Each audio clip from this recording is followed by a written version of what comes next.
Так дайте пацанам посчитать потери. Суммы нули погибают на сцене. Снова один, прогуляюсь без тени. Заливаю лик, поцелуй на шее.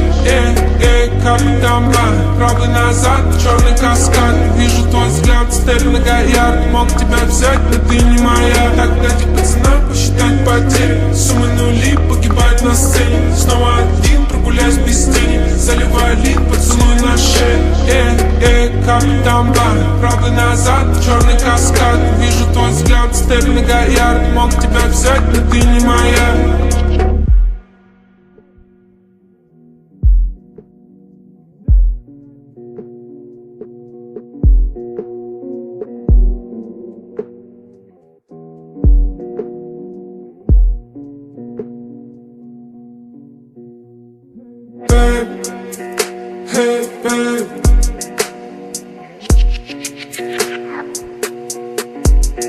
Эти понты покупались во рту, твои мозги затупились к утру.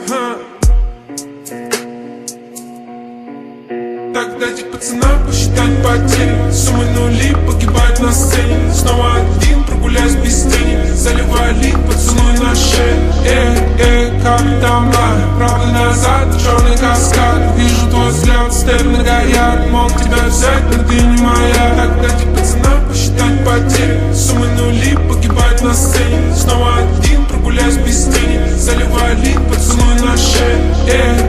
Капитан Блан, правый назад, черный каскад. Вижу твой взгляд, степь многоярд. Мог тебя взять, но ты не моя.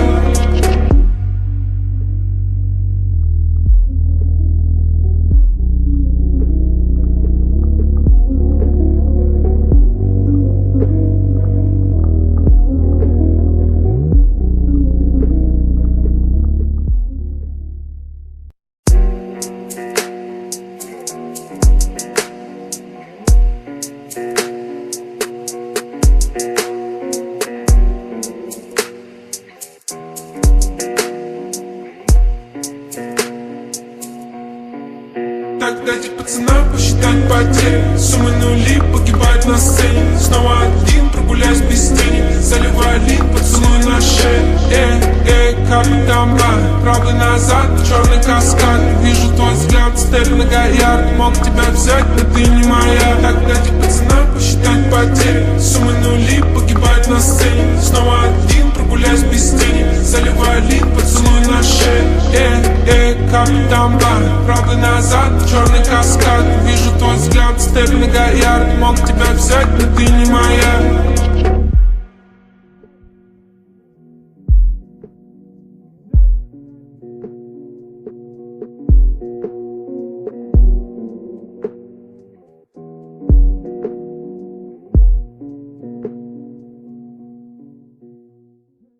Hello, world. Are you awake?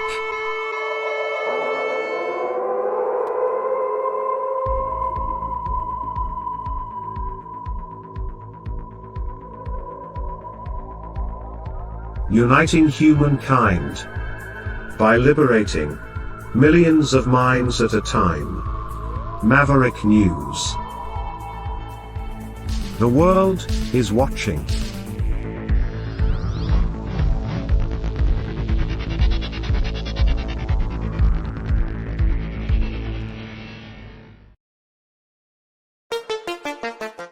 The New World Order. Government overreach. The Great Reset. Mainstream media lies. Now more than ever, independent voices are needed. Donate now, at freedomreporters.com. That's freedomreporters.com. Maverick News. The antivirus program. For your mind.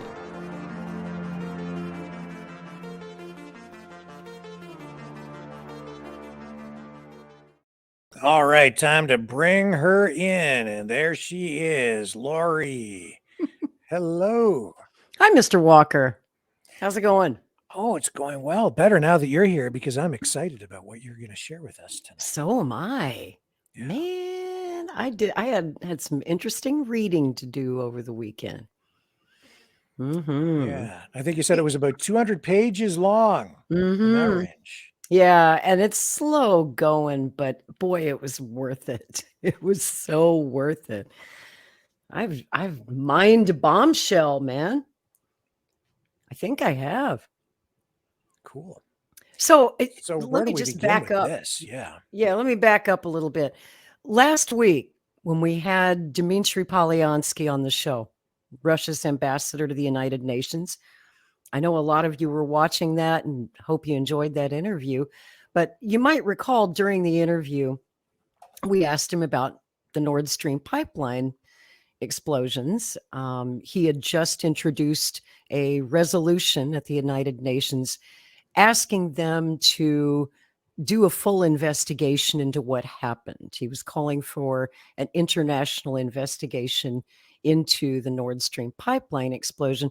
So while he was here, I just had to ask him what he knew about the last time we sabotaged a Russian pipeline. And, he's very well read, extremely intelligent. And what do you know? He had a copy of the book, of Thomas Reed's book. Just to refresh your memory about the last time the United States sabotaged a Russian natural gas pipeline, I'll take you back to 1982. Ronald Reagan was president, and they had built this new pipeline. The Soviets invested tons of money into it. It was called the Trans-Siberian Pipeline, and it carried natural gas all the way from Siberia through Russia and Ukraine over to Europe, right? So this was going to be an economic boon for the Soviets, and the United States was not going to let that happen. And that's the precursor for our story today. I just want to play a quick little video for you to kind of, if you're not familiar with the story of the Trans-Siberian Pipeline, after all, it was 40 years ago. A lot of you weren't even alive at that time. Let me just show you a little bit of what we did. And mind you, they didn't tell us that at the time. It took another 22 years for the truth to come out that the United States was behind that sabotage. You got that video ready for me? Yeah, Looks like you it's do. on the screen. Yeah. Great. And we'll hear some of Ambassador Polyansky's comments after this video here. So Okay. let me run this for you.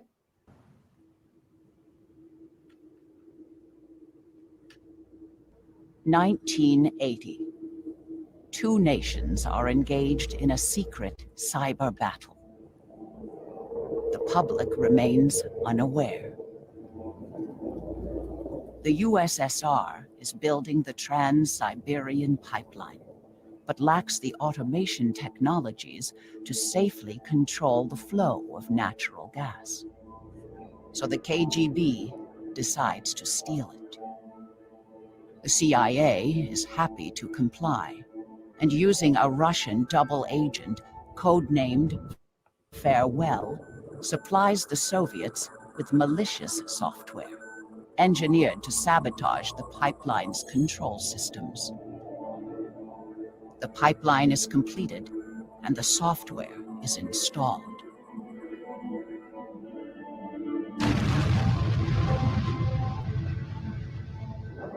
In April 1982, NORAD detects a massive explosion that rocks the Siberian wilderness. It's the largest non-nuclear explosion ever seen from space. A huge section of the pipeline is destroyed, and the flow of natural gas halted. The USSR loses billions of dollars in revenue, as well as control of the European energy markets. The US government makes no official statement. 3 years later, Agent Farewell was executed. For treason. Les services secrets américains vont mettre au point un cheval de Troie pour saboter le pipeline soviétique. L'homme à l'origine de cette opération s'appelle Gus Weiss. Conseiller de Ronald Reagan, Weiss sera le cerveau de ce projet audacieux de la CIA. Ça, c'était la technique de Gus Weiss. Silencieux et secret comme un vieux renard. Ça, c'était Gus. Il aimait les questions de renseignement, d'espionnage et aussi résoudre des problèmes complexes. Cette opération, Gus Weiss l'a décrit dans ses notes manuscrites et son journal personnel, encore jamais publié et dont nous avons obtenu copie.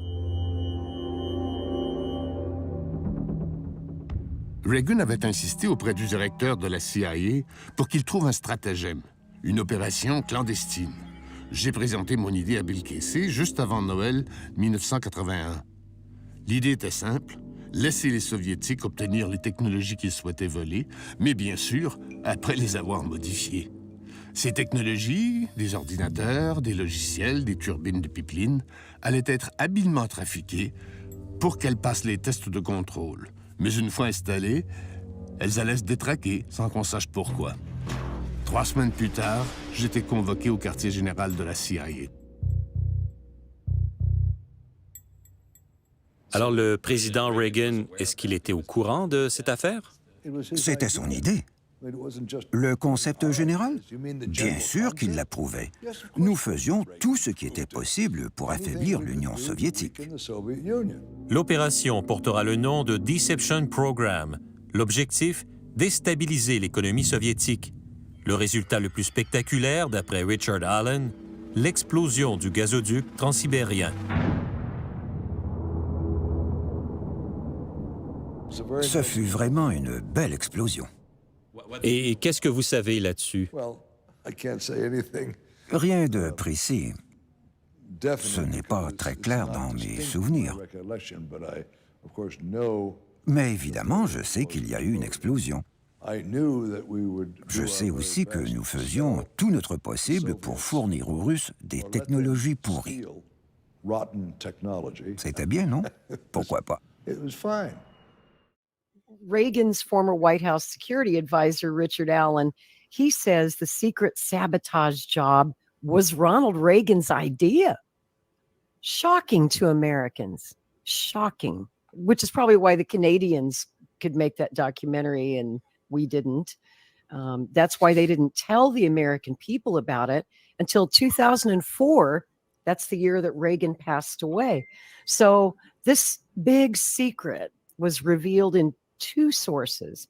The Farewell Dossier, which is an authentic historical document based upon information given to the CIA by a Russian defector, codenamed Farewell, who I understand was later executed by the Soviets for this, and also revealed in the memoirs of former Reagan National Security man Thomas Reed in his book, At the Abyss, An Insider's History of the Cold War.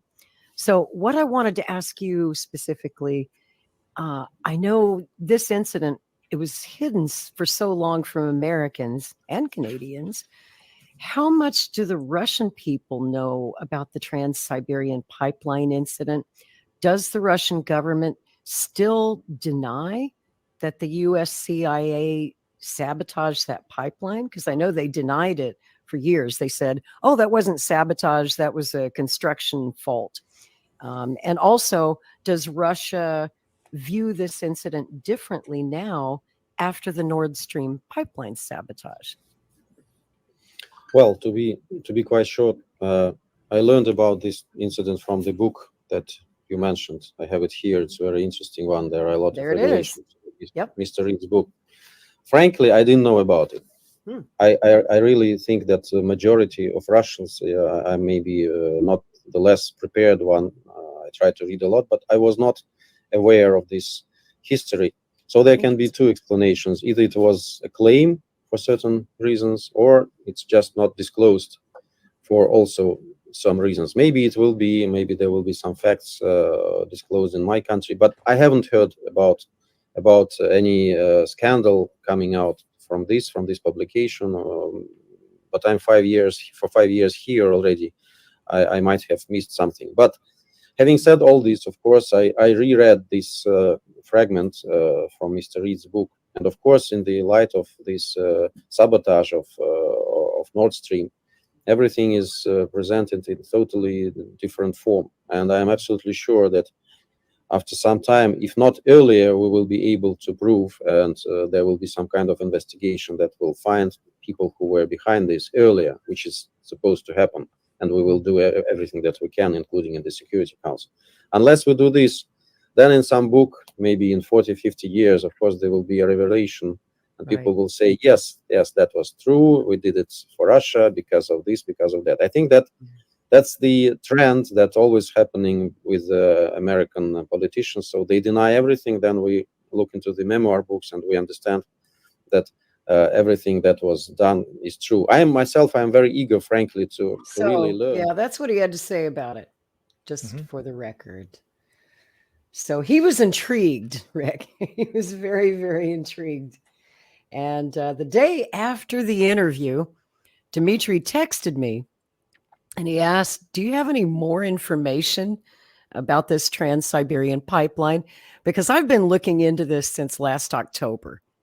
I'm an older person. I remember it when it happened back in 1982. And it was just one of those great mysteries that was forgotten. Everybody forgot about it. We forgot about it. The Russians forgot about it. Obviously, this was news to Dmitry, and he knew that I'd been reporting on it. So he was curious about what my sources were. So I start sending him stuff. I send him everything I could find on it. And what do you know? I stumbled across a freaking bombshell. And this was news to Ambassador Polyansky as well.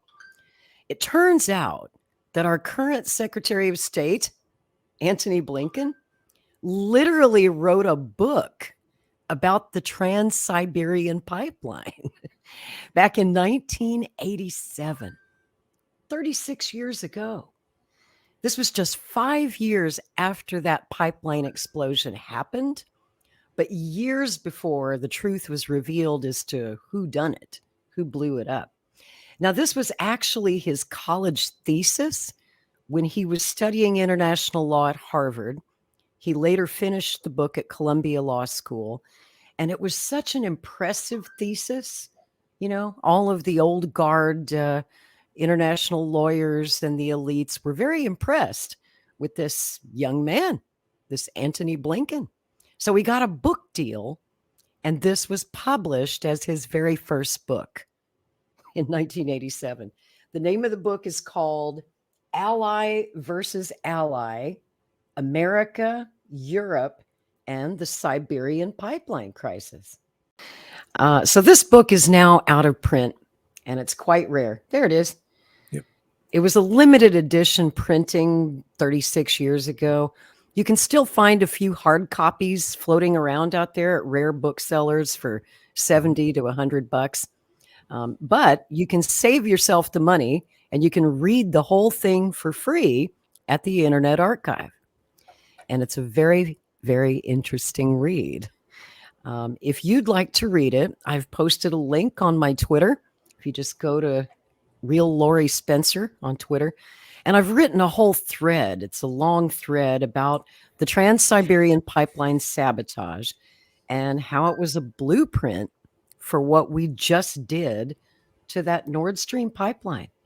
And in that thread, you'll find links to more information. You'll find books. You'll find videos, links to the CIA archives, where you can read the infamous Farewell Dossier by Gus Weiss for yourself. You can read Thomas Reed's book, the book that you just saw Dmitry holding up there. And yes, you can read Secretary of State Antony Blinken's 1987 book about how and why the United States destroyed Russia's Trans-Siberian Pipeline. And they did it not just to hurt the Soviet economy, that was part of it, but also, and this is kind of what his book is all about, it was to drive a geostrategic wedge between the USSR and Western Europe. So let's just dive in here. I read the book over the weekend, and now Blinken really lays out the whole strategy for what we just did to Nord Stream 1 and 2 last September. In Blinken's book, the Americans lead a group of allies in attempting to blow up, and he literally uses the words blow up, a pipeline so that the Americans can more effectively prosecute a trade war against the totalitarians, as he calls them, the Russians. And Blinken, in the book, conceptualizes this pipeline as a, quote, physical living link between East and West at a time when relations between the two blocs were fast reverting to Cold War status. And the Cold War was still on in 1982, but it was heating up. And that's kind of where we are now. You know, we're in a new Cold War. And he reports that the European leaders themselves believed that by building the pipeline, Western Europe, and I'm quoting here, could serve as a bridge between Washington and Moscow, thus assuring its own security and reasserting leadership in the concert of nations. You got to understand what was happening in 1982. After so many years of estrangement, Russia and Germany were starting to rebuild their relationship 40 years after World War II. They were starting to get closer. They had more diplomatic relations, trade relations. This natural gas pipeline was a key factor in rebuilding that relationship. And the United States was not about to let that happen. We just had to interfere. Nor were we going to allow the Soviets to be competitive or get an edge in the global energy markets. That's our job. The Nord Stream pipelines have been victims to what is now being considered around the world as a sabotage attack. Who attacked the Nord Stream pipelines has not yet been ascertained, but everyone seems to have a fair idea of who could be behind the attacks. In the West, there is a wide political consensus on the issue. Everyone seems to have concluded that Russia blew up its own pipelines in a fit of utter madness. The rest of the world is not very convinced, though. They see little sense in assertions of Vladimir Putin destroying his biggest leverage against Europe. They see the United States as the biggest benefactor of Nord Stream pipelines being turned defunct. Now, raising even more suspicion, here's what US Secretary of State Antony Blinken had to say about Nord Stream pipelines being damaged. Ultimately, this is also a tremendous opportunity. It's a tremendous opportunity to once and for all remove the dependence on Russian energy, and thus to take away from Vladimir Putin the weaponization of energy as a means of advancing his imperial designs. That's quite an interesting statement coming from the American foreign minister. Not only is he openly stating the strategic opportunity in the destruction of the Nord Stream, he seems to be suggesting that the world may move on from this act of sabotage. The Nord Stream pipelines being damaged, perhaps to the extent that they cannot be fixed, indeed offers a tremendous strategic opportunity to the United States. Washington has been calling on Europe to shed its dependence on Russian energy for years now. However, Europe remained less than enthusiastic about abandoning cheap Russian fuels. In fact, entire industries in Europe came to directly depend on Russian gas. Antony Blinken has also confirmed that the US had now become, and I quote, the leading supplier of liquefied natural gas to Europe, highlighting that Washington was also working with European leaders to decrease demand and speed up the transition to renewables. Mind you, the United States is not selling energy to Europe for free, or for that matter at discounted rates. It is earning some big cash by replacing Russia as Europe's primary gas supplier. Therefore, it is natural for the United States to feel insecure about Europe sometime in the foreseeable future reverting to cheap Russian gas. With the Nord Stream pipelines damaged, that possibility has been removed, and Europe has been rather permanently deprived of gas flows from Russia.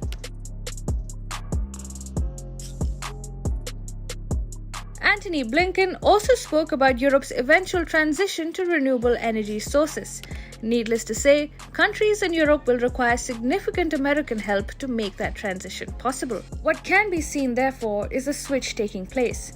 Europe is shifting energy reliance from Russia to the United States of America. But the US cannot fulfill all of Europe's energy needs, which is why Europe is turning to the likes of Qatar, Azerbaijan, and countries in the Middle East to secure supplies. In light of Blinken's remarks, who do you think was behind the Nord Stream blasts?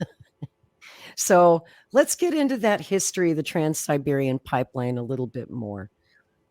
Between 1980 and 1984, the Soviet Union constructed a 3,000-mile pipeline. It's huge. And this was to supply natural gas to Western Europe on the cheap. To accomplish this massive undertaking, the Soviet Union came to us seeking financing, equipment, and technology. On December 29th, 1981, while the pipeline was still under construction, President Reagan barred U.S. companies from supplying pipeline equipment and technology for the project. Then in June of 1982, the president broadened that ban to include all pipeline equipment manufactured by Western firms under license from U.S. companies. Those restrictions were widely criticized both here in the States and internationally on political, economic, and legal grounds. I mean, who are we to tell the Europeans who they can and cannot do business with? The dispute ended when an informal understanding was reached between the United States and the relevant members of the Atlantic Alliance. So, on November 13th, 1982, President Reagan lifted those sanctions because there was just so much outcry about it.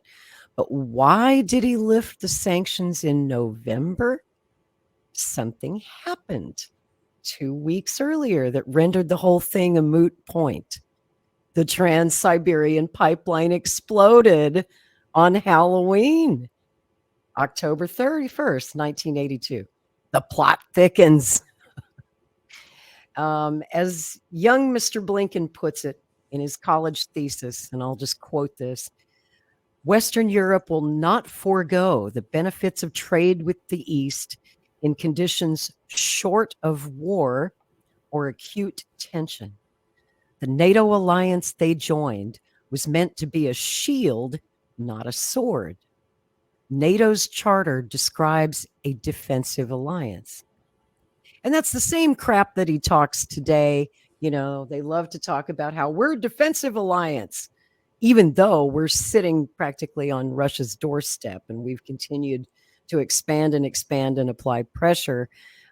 It's like the script for exactly what's happening now. Blinken's book also talks a lot about leverage, using leverage over your adversary.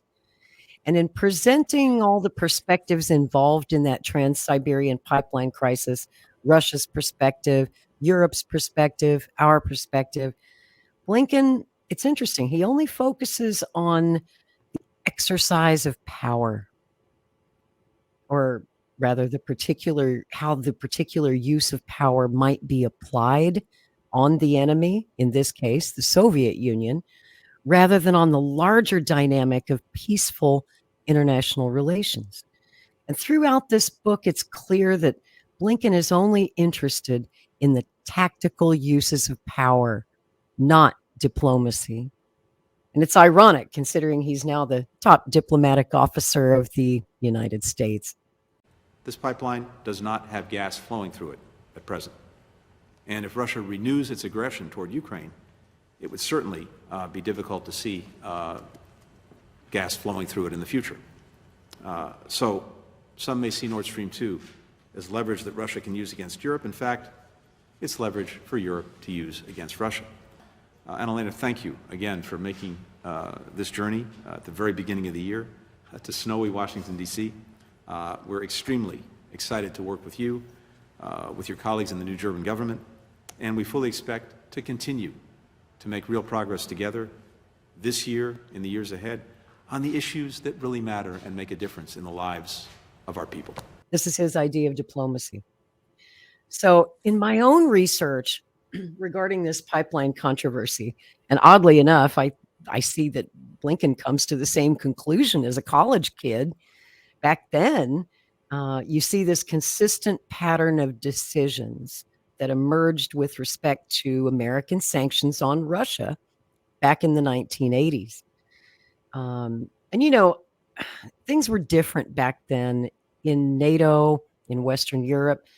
Back then, the Western European allies had traditionally rejected, as part of our security arrangement with NATO, any attempts by the United States to restrict peacetime commercial transactions with the Soviet Union and its allies.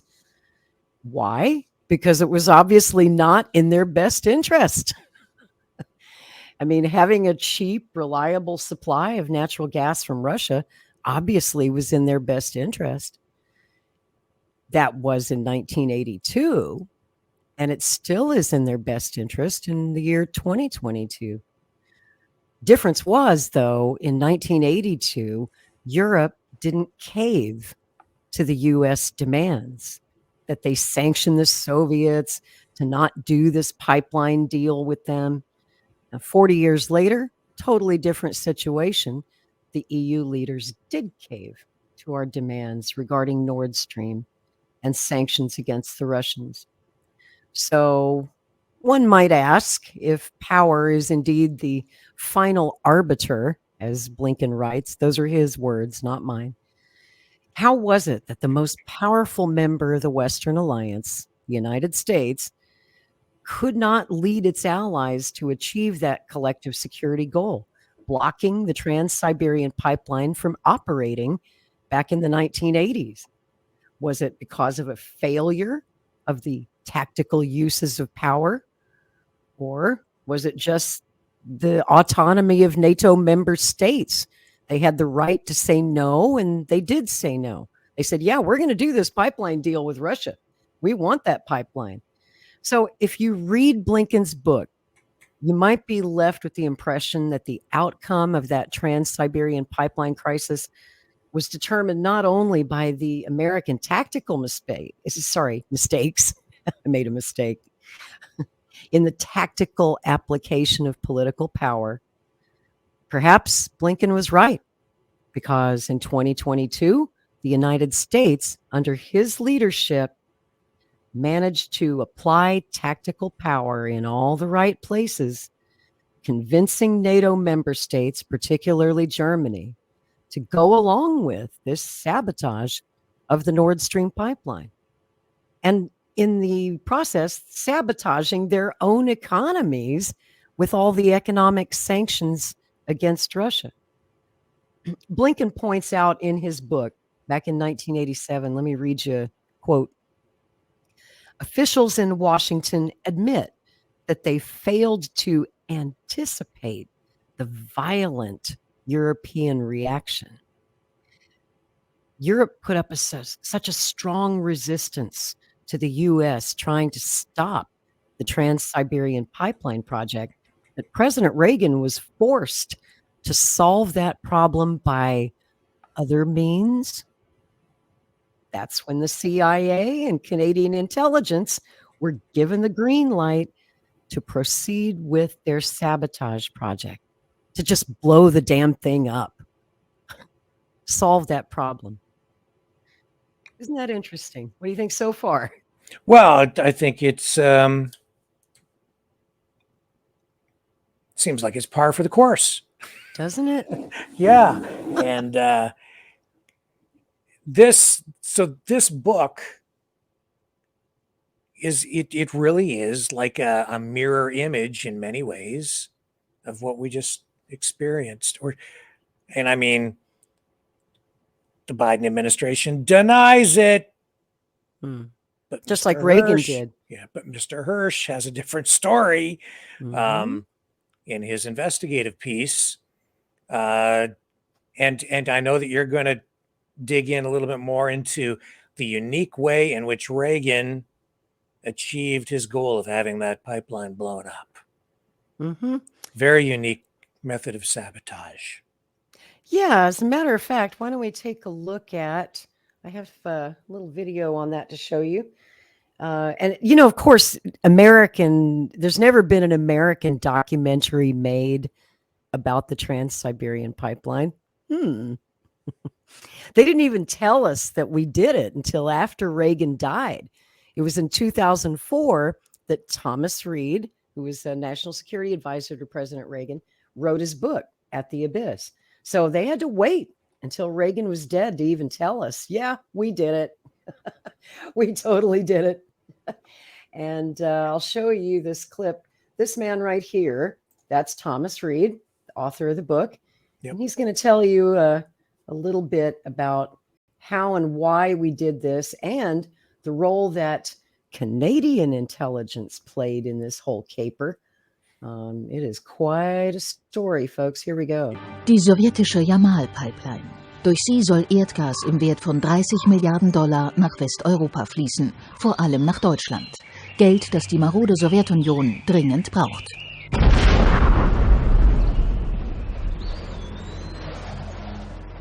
Experten glauben, dass es die größte nicht-nukleare Explosion war, die jemals gezündet wurde. Frühwarnsatelliten melden sie in die Befehlszentralen des US-Militärs. Dort sorgt sie für Alarmstimmung. Es gab eine riesige Explosion mitten in Sibirien. Der Chef des Militärgeheimdienstes sagte, das war wie eine 3-Kilotonnen Atomexplosion. Ich war damals im Nationalen Sicherheitsrat. Als wir von der Explosion hörten, kam ein CIA-Mann in die Halle runter und sagte, keine Aufregung, das waren wir, die CIA. Eine geheime Operation der CIA. Die Öffentlichkeit erfährt nichts. Kein Einzelfall in den frühen 80er Jahren. Unter Ronald Reagan wird die Täuschung der Sowjetunion zur Methode erhoben. Als er 1981 Präsident wird, ahnen nur wenige, dass er kein zweitklassiger Schauspieler ist, sondern ein kampfbereiter Konservativer mit dem Willen zur Macht. I, Ronald Reagan, do solemnly swear that I will faithfully execute the office of President of the United States. Die Auffassung in den USA war, er ist ein dummer Schauspieler. In der Sowjetunion ein Leichtgewicht. Das war komplett falsch. Die Altvorderen der Demokraten trafen sich nach der Wahl und einer sagte wörtlich, Reagan sei bloß ein liebenswerter Hohlkopf. Das war er nicht. Man muss das begreifen. Reagan dachte nicht ein bisschen schneller, sondern 10-mal schneller als Sie und ich, als wir alle. Seine geistigen Fähigkeiten waren immens. And as we renew ourselves here in our own land, we will be seen as having greater strength throughout the world. We will again be the exemplar of freedom and a beacon of hope for those who do not now have freedom. When action is required to preserve our national security, we will act. Reagan hat keine fertige Strategie, aber ein Ziel. Er will die Sowjetunion besiegen, den Kalten Krieg nicht überleben, sondern gewinnen. Ein Konservativer, der in Wahrheit ein Revolutionär ist. Ein Mann mit einer Mission. Reagans Geniestreich war, die zentrale Bedeutung der Wirtschaftsleistung zu erkennen. Als wir darüber diskutierten, sagten Experten, die Sowjetunion gibt nicht 15% ihres Staatshaushaltes für Rüstung aus, sondern 50%. Und wenn man es geschickt anstellt, kann man sie damit in die Knie zwingen. Das war das größte Geheimnis des Kalten Krieges. Die meisten glauben, das größte Geheimnis hätte mit Raketen, Panzern oder U-Booten zu tun. Aber das größte Geheimnis der Sowjets war, wir sollten nicht merken, dass sie kurz vor der Pleite standen. Reagan wird die Sowjetunion auf vielen Feldern angreifen, offen und verdeckt. Für die geheimen Aktivitäten schafft er ein mächtiges Bindeglied zwischen Politik, Militär und Geheimdiensten, das nur dem Präsidenten untersteht und für schmutzige Operationen und psychologische Kriegsführung zuständig ist. Offiziell existiert diese Gruppe nicht. Inoffiziell wird sie das Komitee für Täuschungsoperationen genannt. Es wird von einer Geheimdienstlegende des Zweiten Weltkriegs geleitet, Bill Casey, ein meisterhafter Drahtzieher. Als Banker an der Wall Street, als Reagans Wahlkampfmanager und als CIA-Chef.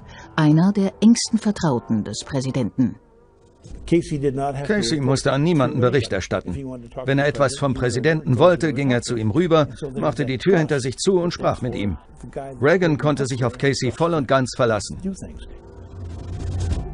Das Komitee wird Reagans Ziel, den Kalten Krieg zu gewinnen, in praktische Politik und geheime Operationen umsetzen. Es entwickelt eine Strategie, um die Sowjetunion in den Staatsbankrott zu treiben, ihre technologische Unterlegenheit in ein militärisches Desaster zu verwandeln und sie zu demütigen. Reagan und Casey wollen die wichtigste Einnahmequelle der maroden Sowjetunion angreifen, den Verkauf von Erdgas und Erdöl.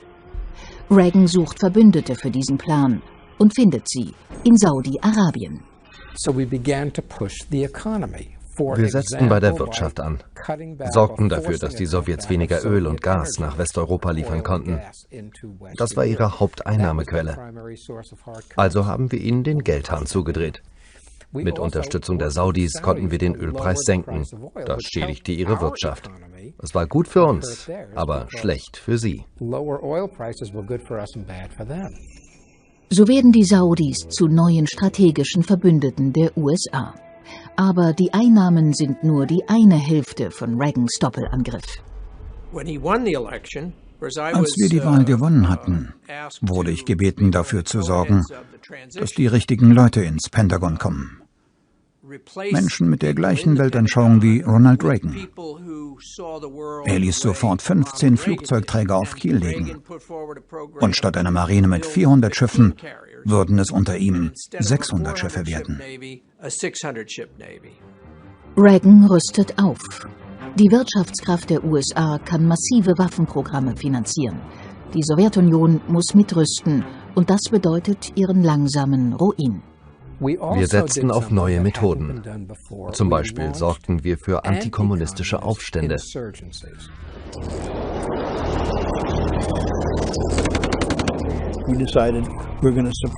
Wir beschlossen, Aufständische in Afghanistan zu unterstützen und es zum sowjetischen Vietnam zu machen. Und das taten wir. Das sowjetische Weltreich beginnt zu bröckeln, selbst im europäischen Zentrum, in Polen. Ein weiterer Faktor ist die Mikroelektronik. Die Computertechnik beginnt, die Welt zu verändern. Damals hatte eine neue industrielle Revolution begonnen, die Computerrevolution Ende der 70er, Anfang der 80er Jahre. Die Produktivität im Westen wuchs schneller als im Ostblock. Weil wir Computer und Software hatten und die nicht, wurde unser wirtschaftlicher Vorsprung immer größer. Die Sowjets waren nicht blöd. Sie haben es verstanden, aber sie konnten nichts dagegen tun. In der sowjetischen Planwirtschaft gibt es kein Silicon Valley mit neuen Unternehmen, die wie Pilze aus dem Boden schießen. Der spektakulärste Fall war die strategische Verteidigungsinitiative SDI. Die kann man sich als hochentwickeltes Informationssystem mit ein paar Waffen drumherum vorstellen. Ein Raketenabwehrsystem im All, das die USA unverwundbar gegen einen anstimmte und unbesiegbar. Die Sowjets, ihre Wissenschaftler und Forschungsinstitute analysierten es und sagten, das funktioniert nicht, das kann nicht klappen. Lasert Weltraum nicht alles. Fragten sich, was zum Teufel haben die Amis da eigentlich vor? Offenbar wollen sie einen Großangriff starten an einer Technologiefront, an der wir nicht mithalten können. Die alten Männer im Kreml erkennen die Bedrohung. Sie müssen aufholen in der Rüstungstechnologie. Einige Hardliner beginnen sich zu fragen, ob Reagan einen atomaren Erstschlag vorbereitet. Auf dem Wirtschaftsgipfel in Kanada 1981 will Reagan Verbündete für seine Strategie gewinnen. Er bekommt Unterstützung von Frankreichs sozialistischem Präsidenten. Mitterrands Hilfe wird den Gang der Geschichte beeinflussen. François Mitterrand trug entscheidend zum Sieg im Kalten Krieg bei. Er sagte Reagan, der französische Geheimdienst habe den KGB-Oberst rekrutiert, der für den Technologiediebstahl im Westen zuständig war. Es ist der KGB-Oberst Wladimir Petrov, Deckname Farewell. Farewell leitete den Technologiediebstahl im Westen.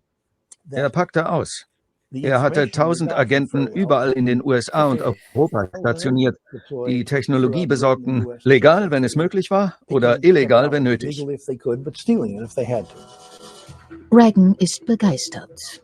Er weiß, mit wem er diese Information in Washington besprechen wird. Persönlich. Diese Unterlagen bekam der Chef der CIA, Bill Casey, der so klug war, nicht loszurennen und diese Leute alle festzunehmen. Bill Casey, Meisterspion des Zweiten Weltkrieges und Chef des Komitees für Täuschungsoperationen. Noch vor Reagans Amtsantritt überzeugte Bill Casey den Präsidenten davon, dass es neben der Aufrüstung, die ja bereits beschlossene Sache war, noch ein zweites Projekt geben sollte. Etwas, das einige Leute das Täuschungskomitee nannten.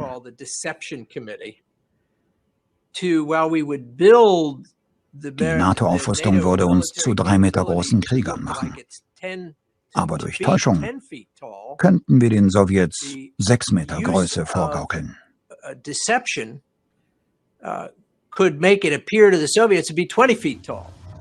Ähnliche Komitees gab es unter anderen Namen spätestens seit den 50er Jahren, seit Präsident Eisenhower. Aber unter Reagan wird das Täuschungskomitee zum zentralen Instrument der Regierung. Jetzt plant es, wie der KGB-Verräter Farwell am effektivsten genutzt werden kann. Von Oberst Vetrov erfuhren wir, was die Sowjets suchten. Also halfen wir ihnen beim Einkaufen. Aber wir lieferten immer ein kleines Extra dazu. Die Computerchips würden ein paar Millionen Rechenoperationen prima erledigen, aber dann plötzlich rumspinnen. Die Software wäre anfangs okay, aber nach einer Weile würden Trojaner aktiv. Die Luft- und Raumfahrtpläne wären super, nur dass die Tragflächen sozusagen falsch rum waren. Gefälschte Chips verursachen auch die Pipeline-Explosion in Sibirien. Aber sie ist nur ein Nebeneffekt. Casey war so klug, das Spiel zu Ende zu denken. Also früher oder später würden sie das alles rausbekommen, aber dann träfe sie die Erkenntnis wie ein Schlag, dass wir Müll in ihr System gepumpt hatten. Überall, aber sie wussten nicht genau wo. Diese lähmende Verunsicherung des Gegners ist das Ziel des Täuschungskomitees. That gives you the setup of what was going on. Any questions so far? Are you confused on any of this? Well, let me just see if I've got the story straight. So, Soviets building the Trans-Siberian Pipeline. They're going to supply cheap energy to Europe. The U.S. doesn't like that. They see that as a threat, economically and defensively. So Reagan is presented with this rather unique way of sabotaging the pipeline by basically using faulty computer chips, sending them faulty computer chips and giving them the technology that they were requesting, but giving them bad merchandise. Exactly. And that screws up their whole system and results in the biggest explosion in history. It was so big, it was seen from space, the biggest non-nuclear explosion in history. Ever on planet Earth. Right. It's huge. And yet, you know, we live in a world today where everyone's got a camera phone and you think picture it didn't happen, but it happened. But it was out in remote Siberia. There is no footage. Believe me, I've looked. There's like no footage of the pipeline actually exploding. What you see in these documentaries is a dramatization of that. Fortunately, no one was killed in that explosion because it was out in the middle of nowhere. But they achieved the strategic goal, of course, which was to kill the pipeline. And boy, they did. It looks like maybe we've lost our stream. Hang on just a moment. Let me just run a promo while I check that, okay? Because I'm just receiving notification that we may be off the air. What do you know about that, Rick? Maybe the NSA doesn't like what we're talking about. Yeah, hang on a second. We'll be right back. Folks. We'll be right back. Let me just check. We hope.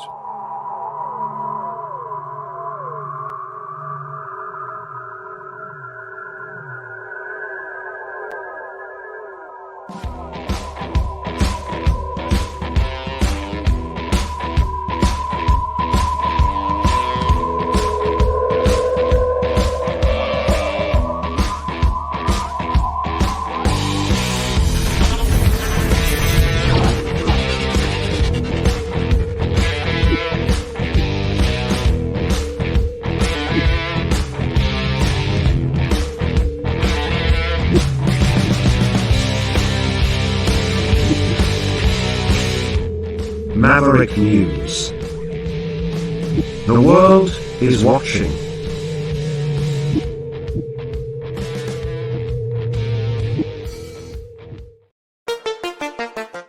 The New World Order. Government overreach. The Great Reset. Mainstream media lies. Now more than ever, independent voices are needed. Donate now at freedomreporters.com. That's freedomreporters.com. Maverick News. The antivirus program for your mind.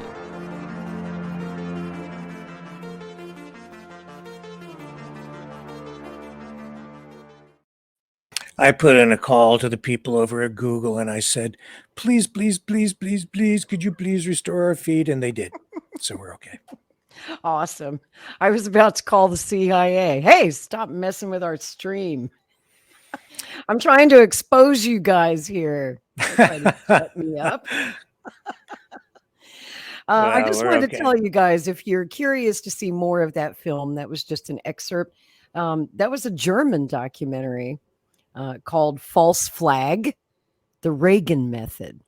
And it's out there if you want to look it up. Also, the Canadian government, CBC, made a documentary about it. We can't show any part of that to you here on YouTube for copyright reasons, but that documentary was called From Canada with Love. Cute, huh? Yeah. Yeah. Nice. Ambassador Polyansky got a chuckle out of that one. But nope, you'll never see a documentary made by the Americans about the Trans-Siberian Pipeline. But our Secretary of State wrote a book about it.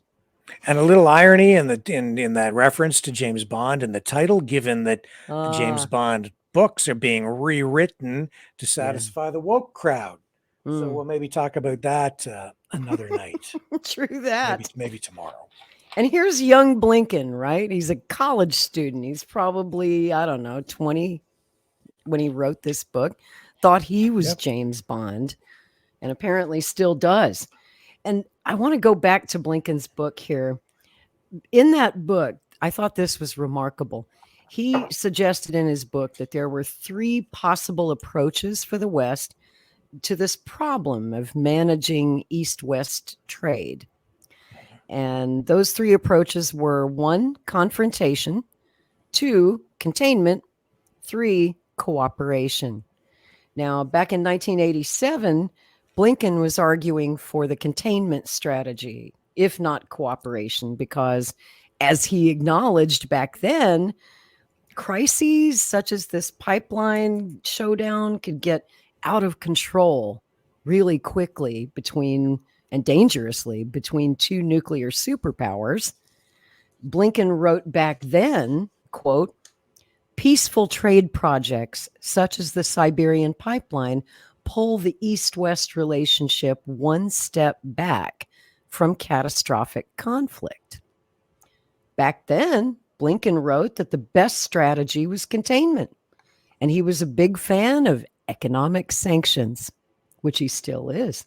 He envisioned back in 1987 an ongoing Russian-American contest in which, and I'm quoting, sanctions can have a beneficial secondary effect. In the case of the grain embargo, even though the American ban did not succeed in forcing the Soviets to withdraw from Afghanistan, it may have made similar forays less likely in the future by imposing even limited short-term costs. That's the exact same strategy that he's been pursuing since he's been Secretary of State with Russia. Also, I should just let you know, Lori, that I'm just looking at a notification from YouTube, and they're telling me that the stream was interrupted when copyright content is detected. Oh, must have been that German documentary. Yeah. So I'm just checking my email while I was, and that came in by email. But they let us continue. We're still on the air, right? They interrupted the stream. I've got it right here. I can show you on the screen, but it doesn't matter. Weird. Sorry about that. That's okay. The copyright police. Sometimes I think they use copyright as an excuse to shut down material they don't like, but That's just me. I don't know. I thought this was another interesting quote from his book. He was talking about these sanctions, and they're a hard sell to the public, right? He wrote in 1987 that, quote, policy making is more difficult when decision makers must educate the public and get its consent for costly strategies. Let that sink in. In 2022, he was doing just the opposite of what he wrote 36 years ago as a college student. As Secretary of State, to heck with containment, to heck with cooperation. He's going for confrontation. Option 3. That's his policy. So overall, I don't want to bore you with this book, but it's a really fascinating read when you realize that this thesis he wrote as a college student was a real formative experience in his young life. It was his very first book. It was the first time that the international elite started to take notice of this bright young man with a future Secretary of State. And just to summarize, the substance of all of this is that the thesis he wrote in 1987 was the starting point from which he developed his own foreign policy framework that he's now employing as Secretary of State with a few modifications. It's almost like, his thesis says these are where we screwed up back in the 80s dealing with our NATO partners. Last time they wouldn't go along with the program. Here's what we can do differently this time to get them to go along with the program. And, he spent the better part of a year researching, studying, writing that book, immersing himself in all the details of that Trans-Siberian Pipeline. And that incident probably still stood out in his mind 35 years later when the United States planned to do the exact same thing to Nordstream. So I do want to address a couple of important points here. This book by Antony Blinken was written 15 years before the truth came out about how and why the Trans-Siberian Pipeline was blown to smithereens. U.S. government officials finally owned up to that in 2004, that our CIA was in fact responsible for that sabotage. Gus Weiss, former Reagan NSC official, he's the guy who masterminded the whole thing. He justified this act of international terrorism in his farewell dossier by alleging that the Soviets were stealing technology secrets from us, right? That's the whole justification. Well, they were stealing, those evil Soviets. They're just a bunch of thieves. Once I dug into that, I discovered that's not exactly true. There's some lying by omission going on here. I'm sure you're shocked. And basically the long and short of it, in the early 70s, when big supercomputers were coming online, it was becoming clear that computer technology was going to be the wave of the future. As part of détente, this is when Nixon was president, the Soviets were trying to purchase, technology from us. And Nixon forbade it. He signed an executive order, National Security Action Memorandum, I believe, decision memorandum, basically restricting the sale of any computer technology to the Soviet Union. So the point is, they had been trying to buy legitimately upfront and above board the technology that they needed from us. We didn't let them. We also put pressure, you'd think maybe they could go to Germany or England or some other country to buy that technology, but no, because we put pressure on our Western allies not to sell them anything. So they only resorted to espionage after we refused to do business with them on the up and up. And I think that's kind of an important point to make there.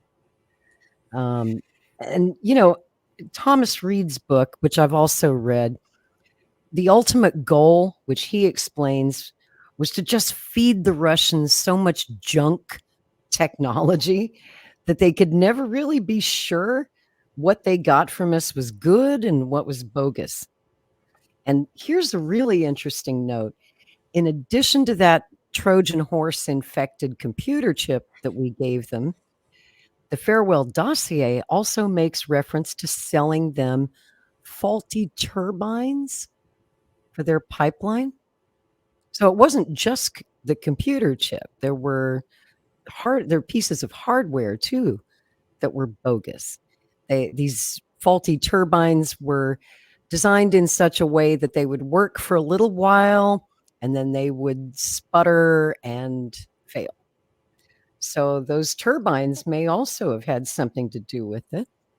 And that's interesting to me, Rick, because do you remember the kerfuffle over those turbines for the Nordstream pipeline? Oh, yes. Yep. Last summer. Yeah, not long ago. Yeah. Gazprom was having some turbines repaired there in Ottawa at the Siemens facility, I believe. Right. I think they had 5 turbines for the pipeline there that were being maintenanced. Yep. And the Ukrainian lobby, which is very powerful there in Canada, was literally telling Trudeau, don't send those turbines back to Germany because we want to hurt Russia. And Germany said, but if they don't send us the turbines, our people will freeze to death this winter. Canada's Ukrainian community is giving voice to its anger, from Edmonton to Montreal. We're very disappointed. It definitely feels like a slap in the face. On Saturday, Ottawa announced a time-limited and revocable permit to Siemens Canada. That allows the turbines that had been fixed in Montreal to be returned to Germany, but their final destination is Russia. They're used for the Nord Stream 1 pipeline that supplies Russian gas to Germany and beyond. Ukraine had urged Canada to withhold the turbines and keep its sanctions in force. And we feel that it is completely inappropriate. The Canadian-Ukrainian Congress now calls on Ottawa to revoke the permit that it calls a dangerous precedent. This particular decision, we feel, is completely counterproductive to what we want achieved. It goes against everything in terms of isolating Russia. It fuels Russia's economy. But this expert says Ottawa was right to let go of the turbines. Because the effect of holding on to them would be that Russia is either going to deliver less gas or possibly no gas at all. That would then plunge Germany and Europe into an economic and political crisis, which is, of course, exactly what Vladimir Putin is trying to provoke. Russia has already cut the pipeline's output by 60%, and Germany is scrambling to ration energy ahead of winter. Just more pressure for Canada to comply. Germany, of course, is also continental Europe's key anchor when it comes to defending the interests of Ukraine within the European Union and more broadly on the continent. Siemens Energy says it's working to send back the turbines as quickly as possible. Ottawa has just announced new sanctions on Russia, targeting disinformation and propaganda. It also plans to expand existing sanctions to include industrial manufacturing. Valeria Corey Minocchio, CBC News, Montreal. And so eventually Trudeau decided to go ahead and return those turbines to Germany. But Gazprom, the Russian company that owns Nord Stream, they actually refused to accept the first turbine that was returned to them. They blamed it on some missing paperwork. But, I get the feeling that they were suspicious that perhaps remembering what happened to the Trans-Siberian Pipeline, I don't think they quite trusted those turbines that were coming back from Ottawa. And that was, I would like to remind you, 30 days prior to the explosion of the Nord Stream pipelines. Now, German Chancellor Olaf Scholz says a turbine for the Nordstream 1 pipeline that has been stuck in transit in Germany is now working. Standing next to the turbine at a factory in Germany, Scholz accused Russia of deliberately delaying its delivery.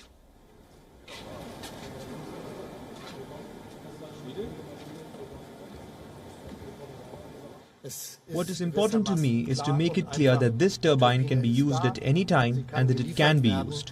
There is nothing to prevent its further transport to Russia, except the Russian buyers must state that they also want the turbine and provide the necessary information for customs transport to Russia. The turbine from the key gas pipeline between Russia and Germany was shipped to Canada for scheduled maintenance. Russia then claimed that sanctions were preventing it from being returned and refitted into the pipeline. They said that gas supplies to Europe could not resume at full capacity without the turbine. European leaders accuse Moscow of blackmailing the continent over energy supplies. WIOM's Berlin correspondent Trent Murray has sent us this report with more details. Well, it was a bit of an unusual press event in many ways, but this is an unusual situation that the German Chancellor finds himself in. He said he wanted to physically go there in person to see this turbine up close and prove that there was nothing wrong with it. And that is because we've had this kind of long-running energy dispute because this turbine is so critical to Germany's energy security. It effectively helps pump gas from Russia down into Germany. It was being serviced in Canada, but before it was sent back, the Canadian government stepped in and said, no, that would be a breach of our sanctions law, given it is destined for Russia. That put Berlin in an awkward position. They then had to call Canada, ask for the rules to be bent, saying, look, we really need this turbine to get back to the Russians, because if it doesn't, then we're going to have real energy problems later in the year when it's winter. And so that is kind of the backstory to all of this. But despite all of the trouble that the Germans and Canadians seemingly went to, the problem now is the turbine seems to be stranded here in Germany because Moscow won't take it back. Gazprom says it has paperwork problems. It won't allow it to import it correctly, and it needs to go through all of that. The German government is just dismissing that, saying that's just more excuses designed to try and pile pressure onto Germany over its energy and more broadly over its support for Ukraine. And so that is why Chancellor Olaf Scholz, I think, very physically and visually wanted to be there at this event today to say, look, here is the turbine. It's working fine. It's ready to be exported. All that needs to happen is for the Russians to agree to accept it. Now, whether the Kremlin hears that call or not, we will have to wait and see. Gazprom is certainly still insisting today that there is paperwork problems with the import license that need to be resolved. Siemens Energy, the company that maintains this pipeline, this turbine, I should say, they say that everything from their side of things is ready to go. So really, the ball, I think, now is in Russia's courts to decide if, number one, they want to take back this turbine, and then number two, whether they're willing to start increasing gas supplies again. It is worth noting gas only at a 20% capacity right now down that crucial Nord Stream 1 pipeline. What do you think of that? Well, Reagan called the Soviet Union the evil empire. Right.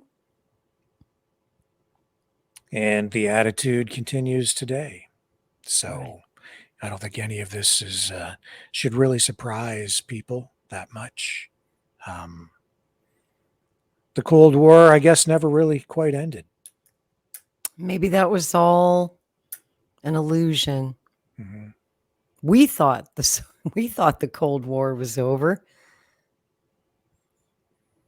And, Ambassador Polyansky, when we spoke to him the other night, remember how he talked about the winds of change in the late 80s, early 90s, that hopeful period where it was going to be like it could have been a win-win, and we could have entered into a new era of peace, but instead we got NATO expansion and aggressiveness from the US and NATO when they were telling the world that they were in a defensive posture, but it was never really true. And that was Gorbachev's worst nightmare. Mm-hmm. I ran across some video the other night of Mikhail Gorbachev when he came to the United States in the 1990s and spoke to Congress. He was warning even in 1992 not to expand NATO because we made a promise that we wouldn't do that. Reagan made that promise. Yeah. But Reagan was no longer in power. Bill Clinton was in power, and it was a whole new ball game. That's one of the things that I think is a bit of a shortcoming with the U.S. political system. On the one hand, you have a president who can only serve 2 terms, so you have a max 8 years. On the other hand, when you only have 2 terms, you have inconsistency. You don't have long-term stability that you can offer not just the people of the U.S., the citizens, but also international partners or even adversaries. It creates uncertainty, and that's ongoing, because even after a first term or halfway through a first term, other world leaders are wondering, will this president be reelected? We don't know. It creates a lot of instability. Then in the second term, you almost have a lame duck president, because he's only going to be around for 4 years. Just wait him out, So it creates instability, and I think in some ways it prevents the U.S. from planning really long term. Mm-hmm. You get the leader in there who's only thinking in terms of the next election. A perfect example, right? As soon as Joe Biden got into office, he undid damn near everything President Trump did. That's right. During his 4 years, right off the bat, including whatever good relations we had with Russia. And if Trump is elected, he'll just undo everything that Biden did and put it all back the way that it was. Right. And if he's lucky, maybe he'll get 8 years, but in his second term, if he gets reelected, he would be entitled to 2 terms again. But boy, he'd be getting pretty old. Oh yeah. Shit. If he did 2 terms, how old would Trump be when he finished his second term? 92? 93? Holy cow. 92 or 93 years old. Whew. Man. We were talking about term limits recently and if they're really good or bad. And I argue that they subvert the will of the electorate. I use the example of FDR. And the reason that we passed term limits in the first place back in 1947 was to prevent another FDR. I think there were fears of a dictatorship in the United States if any one leader was in power for that long. But I just want to point out that we passed the 22nd Amendment, the term limits, 2 terms for a president, in 1947. You know what else happened in 1947? President Truman created the surveillance state, the intelligence state. That's the same year that he created the CIA and the NSA. And the CIA has been running our presidents ever since. It's really not up to the voters.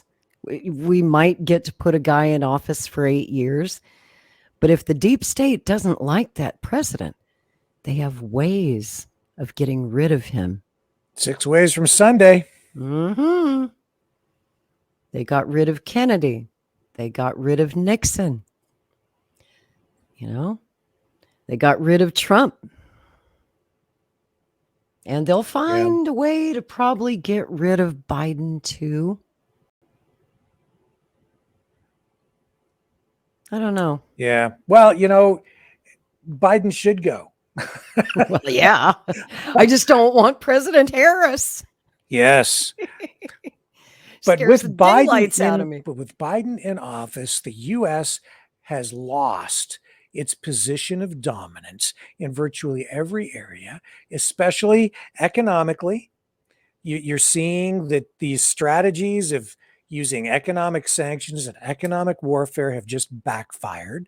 So now you're seeing actually Russia, China, Iran, these other countries create a bipolar economic reality globally. Multipolar. Multipolar. And on top of that, right, where these other countries are just setting up their own financial systems, they're just saying, well, then forget it. We're just not going to deal with you guys anymore. So it's just hurting the West. And politically, it's China that's taking the initiative now on a peace initiative with Ukraine and Russia. Exactly. They're the ones taking the lead. It would traditionally be the United States, but it isn't this time. It's China that's talking about peace. And it may well be China that does bring peace to Ukraine. And isn't that interesting? And isn't it falls flat interesting on his too face. that as soon as China, brings that resolution and wants to talk peace, all of a sudden everybody's got a boner for China. Now we want to go to war with China. Yeah. And right there in Canada today, I mean, in your parliament and Justin Trudeau, having to address this rumor of election interference by China. By the way, that's how all those politicians got their jobs. So they're not going to challenge the results of the last election, are they? They're like, well, we'll have an investigation, but it doesn't affect the outcome of the election because then we'd all be fired. But it's just interesting how we went from Russia to China, just like that. Yes, it is interesting, isn't it? And all this anti-China rhetoric is dangerous. And you know why? Because we rely on China for literally everything. Yes. Everything in our supply chain comes from China. Yeah. Food, medicine, I have to say, technology. that in this case, in Canada, Chinese interference in our electoral system, in government in general, in our institutions, I do believe it is there. I do believe. What why? would be China's advantage? What does China get out of that? Trade, land. We have a very heavy Chinese, a lot of Chinese immigration, resources, access to our resources, political influence gives them favored trading status. I think it ties into the globalist agenda, which China is invested in as well. And it gives them a foothold right on the doorstep of the United States for geopolitical reasons. We even have, it's been documented, Chinese troops training on Canadian soil right now. So there's a lot there that I think the people are not even really being told. And Justin Trudeau has been shown to have ties to China. And there's that famous clip of him saying that he admires the basic dictatorship of China. His father had definite ties to China. They, as communists, and that's really what the Trudeaus are, I think that they do admire what China represents, and they do aspire in many respects to that form of government as well. Okay, help me out. Help me understand this, because I'm just a dumb American. You have to explain this to me like I'm 5 years old. And I'm blonde. So you got to help me out here. How are the Trudeaus communist? What did I miss? Oh, well, if you look at even Pierre Trudeau, studied communism, very tight with Castro, went against the U.S., very not just sympathetic, but provided aid, to communist nations. And you go back and you look at his education, his history, where he came from. It's well documented that he had communist roots in his ideology. No question about it. I don't have the documents here, but I could easily dig the stuff up and show you. It's interesting to me because at the same time, Pierre Trudeau was cozying up to the Ukrainian fascists in his country, just as I see Trudeau cozying up to fascists. and loving those Nazis in Ukraine. And well, as I've he's got said the before, granddaughter of a maybe, Nazi as his maybe as a PM, Canadian, I have a little deputy. bit of a different perspective on political ideology and the spectrum. I don't subscribe to the hard left right communists over here, fascists over here. I think that it's you're getting hybrids of things today, and even libertarianism, Marxism, anarchism. You start to look at these different ideologies, they start to blend. Even if you're looking at the People's Party of Canada, that party started off as a home for homeless conservatives, and now you're getting people from across the political spectrum being attracted to it. You're getting socialists, communists, anarchists, all these different people bundled up in this populist political party. That, where do you put that on the political spectrum? Where do you put? We see the same thing happening here in the Libertarian Party. All these far left people, but they're far right. Well, it's all over confusing. The map. It is very confusing. So very confusing. It just isn't that simple. It's not black and white. It's shades of gray. One question I get asked a lot on Twitter about this Trans-Siberian Pipeline, just one final point that I wanted to make. People ask, so why, and this is what I asked Dmitry Polyansky last week, why did Russia deny for so long that the United States blew up their pipeline? And of course, the true answer is, at the time, their hands were not so clean. Had they made any noise about it, had they filed any complaints internationally, their whole espionage operation would have been exposed. So they just kind of wisely kept quiet about the whole thing, and they blamed the explosion on malfunctioning equipment. And that was that. So as I said to the ambassador last week, I said, in light of what just happened to Nordstream, perhaps your government would like to take another look at the Trans-Siberian Pipeline and perhaps talk about that. I'd like to see RT do one of their wonderful documentaries about the Trans-Siberian Pipeline. I've actually tipped a couple of RT reporters about that and said, hey, because I asked Dmitry, I said, the Americans didn't know anything about the Trans-Siberian Pipeline. Canadians didn't know much. I said, what do the Russian people know? He said, they don't. They still don't talk about the Trans-Siberian Pipeline to this day, but they should. It's the blueprint for Nordstream.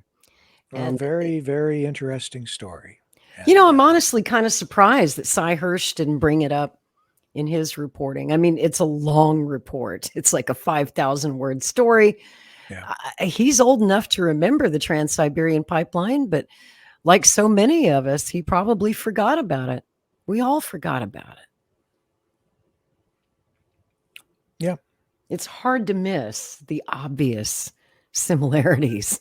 And especially when you realize that the Secretary of State, Blinken, literally wrote the book about it. Literally. And you can read that book for free at the Internet Archive. It's a quick and easy read, about 200 pages, and I highly recommend it. It's juicy. Very juicy. Well, thank you for bringing all that to us tonight. I think that's beyond intriguing. It's, in light of what's happened with that Nord Stream pipeline, that, as Scott Ritter pointed out, that explosion, that sabotage, it potentially is the biggest story maybe of the decade, because it drives a wedge between the United States and its European allies. It's an attack on an ally. Yeah. Yes, that's right. Germany, for goodness sake. Yeah. And Germany allowed this to happen. Yeah. They had to know. Yeah. They allowed this? So if it's acknowledged, it has the potential to destroy NATO. Exactly. Right. What a dumb move. We're not sending our best and brightest to Washington. Yep. We're just not. But, nobody voted for Blinken. It's an appointed position. That is right. Mm-hmm. And this has been his baby. The whole Nordstream thing was his baby. And now you know why. This is why he was so obsessed with that pipeline. Him, Newland, Biden, all of them. They were telegraphing it for months before they did it. Yeah. That they were going to do it. Well, I'll take a couple questions each. Reuters, Andrea, you got the first question. Thank you, Mr. President, and thank you, Chancellor Scholz.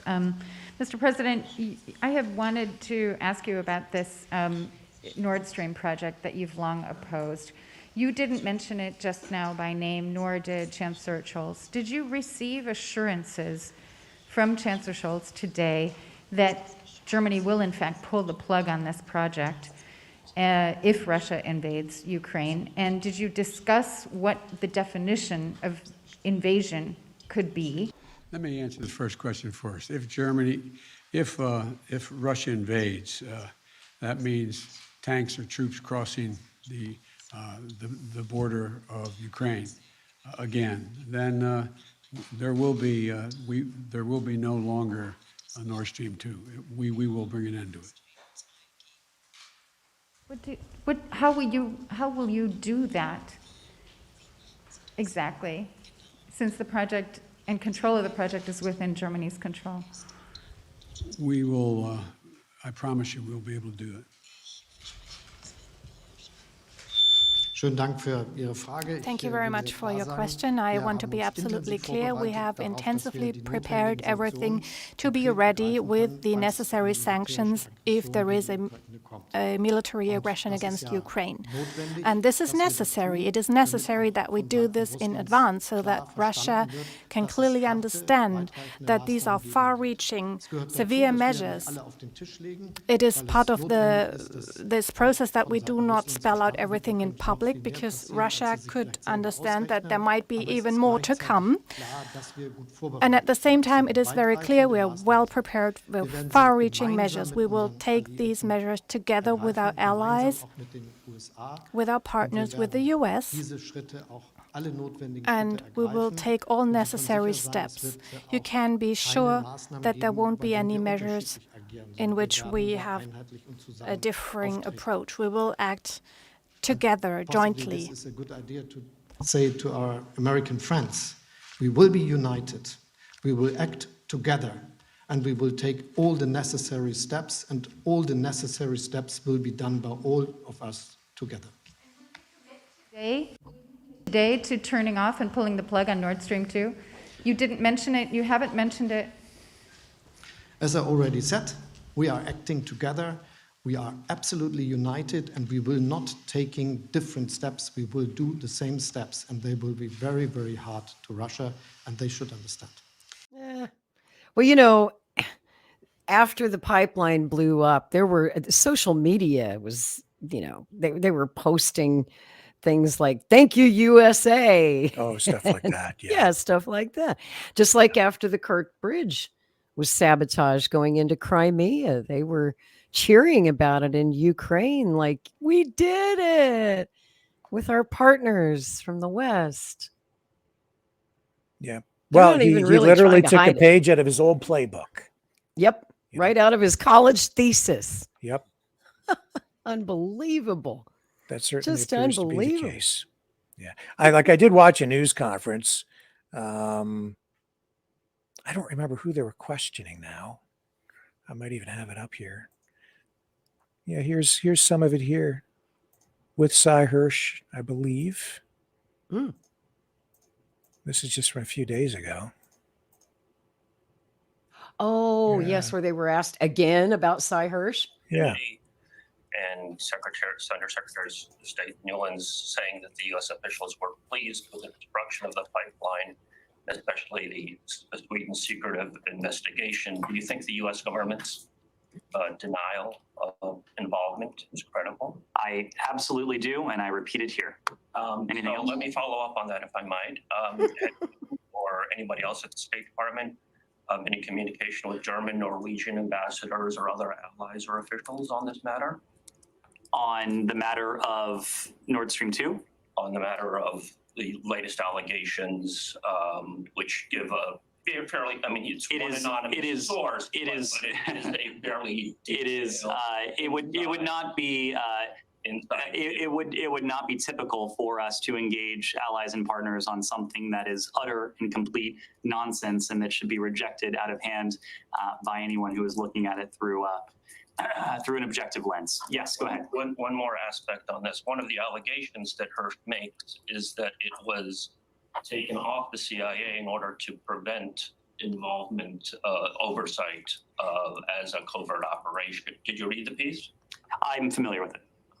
Allegations is that it was taken off the CIA. Look, rather than let this propaganda be aired in the briefing room, but let me just say it is a fundamental misunderstanding of oversight in our U.S. Congress. Beyond getting his facts entirely wrong, as he has before in very high-profile ways, it is a fundamental misunderstanding to suggest that our intelligence community is not subject to oversight. Anyone who writes that, who writes anything like that, should not be believed on any fact that he or she puts forward. That it was taken off of the CIA and put under military in order to prevent. Our military is also subject to rigorous oversight. That's my question. That's my question. The answer is yes.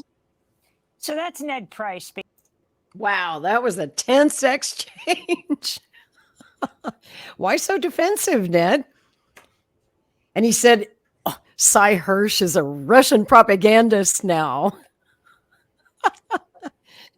He says, don't be bringing that Russian propaganda up in here, up in the State Department. Yeah. Cy Hersh, a Russian propagandist? In fact, we've got Cy Hersh right here, I believe, up next. We can let a little of that run. Yeah. Cool. Yeah. Inside Iran by calling it another example of Hersh throwing crap. That was the word used by an assistant secretary of defense on a wall to see what sticks. Under Barack Obama, you say a senior national security advisor responded Seymour Hersh is a known fabricator, adding the magazine, The New Yorker, could publish that response to any future Hersh story without further checking.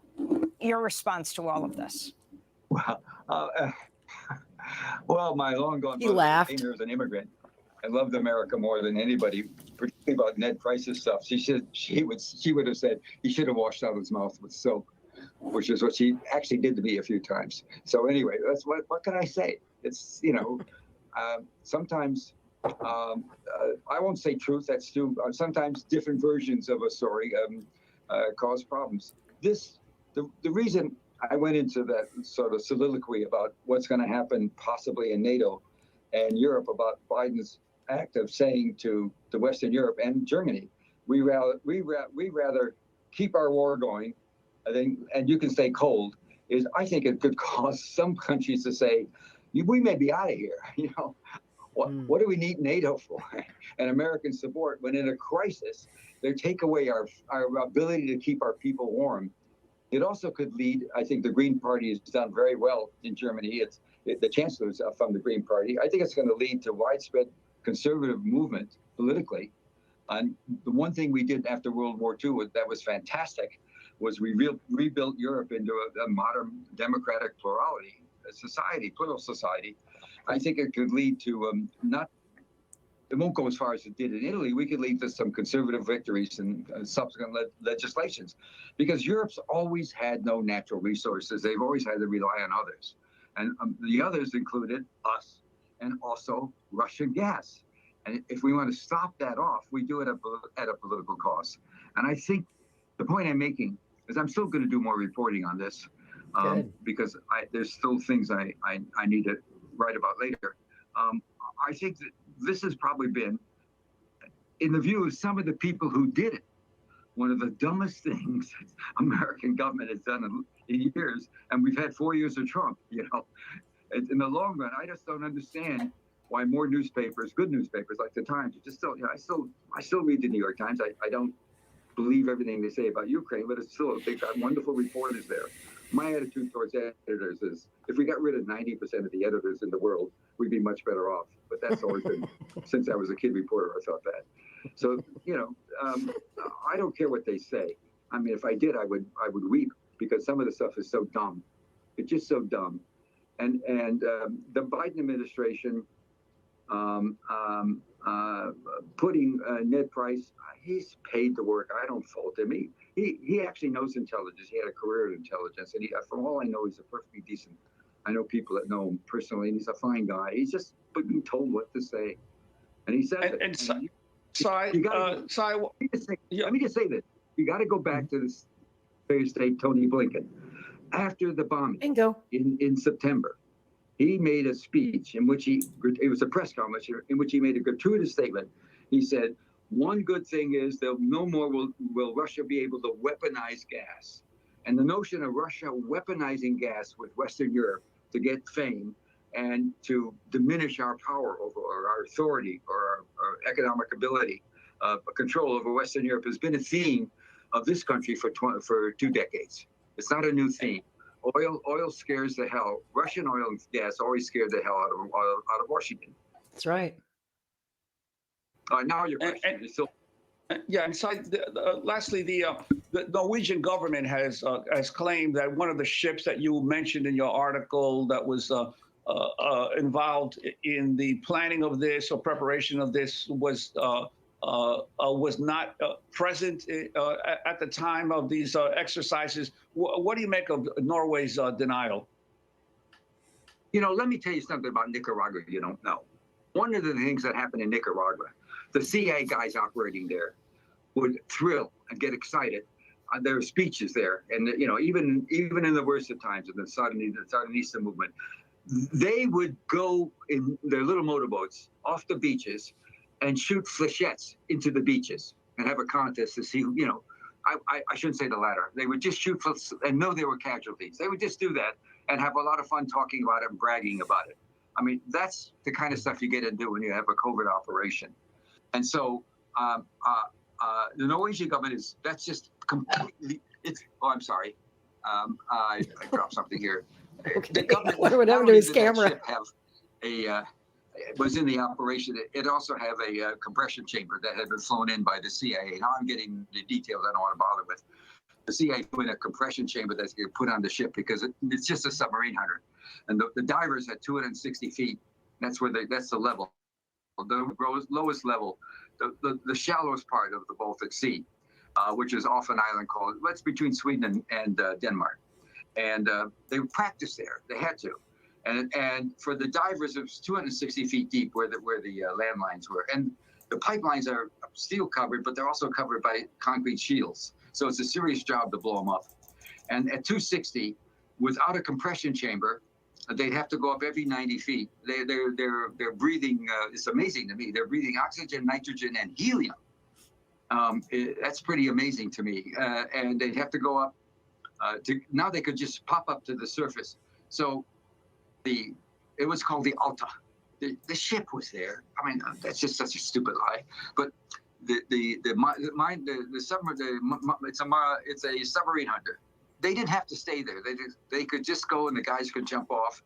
And there was no long recovery. At a certain time, they would come up, and the time was fixed. You don't drop explosives like that and then let them go off in 5 minutes. You give a lot of time. You have a timer on it so that the divers could get up to the top, and they come up and they make a pickup. It can happen much more quickly than you think, because it's not in the description of the ship, but on that ship there was a decompression chamber. It had been flown in and planted there, and by the CIA. This was actually a brilliant operation, if you want to know it from the point of view of a classic operation, because they got away with it. And at that point, the purpose was always, let me go back to this, the purpose for doing it is to make the threat credible. But then you have the president and the undersecretary of state within a weeks or two of getting a word that it's credible, we can do it. Start blabbing about it. Of course, that was disillusioning to the people involved, but so what?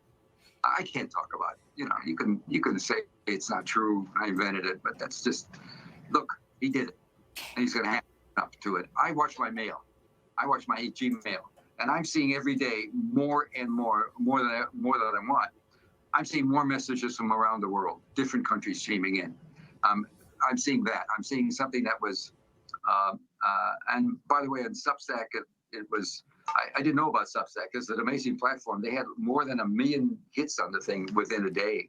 Well, I mean, people, what were the messages I got from people who said, thank God we missed the kind of reporting that you and others have done. We don't see it anymore. I'm not talking about your show, Amy. I guarantee you, not that. Well, Seymour Hersh, we want to thank you so much for being with us. The Pulitzer Prize-winning journalist will link to your new piece on your Substack, How America Took Out the Nord Stream Pipeline.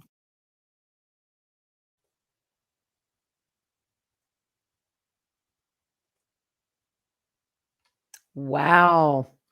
So interesting what, Cy goes into all of the details about. Did you get that, Rick? I think he stepped out for a moment. He goes into all the detail about the Navy divers and how they did this. And, that's a lot of detail that he gives. And, I myself, after studying the Trans-Siberian Pipeline, honestly, if the United States wanted to sabotage that thing, sending divers down there with explosives is really not the best way to go about it. They conceivably could have destroyed the pipeline without ever laying hands on it. No explosives needed, like they did in 1982. There were no explosives involved at all. And that's 1982, very primitive computer technology that they were working with back then, and a simple Trojan horse or a faulty turbine or both caused that thing to go boom. So why? I guess that's my question. I'm not doubting Cy Hersh. I think he's got good sources, but I think there may be a bigger picture to this that Cy either knows and hasn't reported yet because he's still developing it, or because he thought, hey, no one's going to sit through a 10,000 word piece.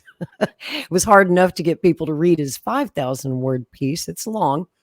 And he does say he's going to do more. He's got more coming on this story. So, I hope he's looking into cyber sabotage, is what I'm saying. And I hope he's looking into that turbine kerfuffle last summer in Ottawa. Because remember, Nordstream was down for their annual maintenance at the time. Yes. Yeah. And there was all this freak out going of Putin is weaponizing energy. That's what Blinken said. That's what Western leaders said. They said, Putin's deliberately trying to freeze us to death over here this winter, which of course was not supported by any facts. And it was all, all this tension and argument over these turbines. So by the time the turbines finally got back to Germany, and they finally got Gazprom to accept them under pressure. There was all this international pressure. 1 minute they don't want the pipeline to be operational, and then the next they put all this pressure on Russia to say, accept the turbines, because if you don't, we're all going to freeze to death. And so Russia said, okay. And then they got Nord Stream running, and within 30 days, the damn thing blew up. Son of a bitch, what do you know? Just like Joe Biden said, well, son of a bitch. Yeah. А кто Берлин-то взял штурмом? Американцы, что ли? Англичане или французы? Красная армия. Подзабыли?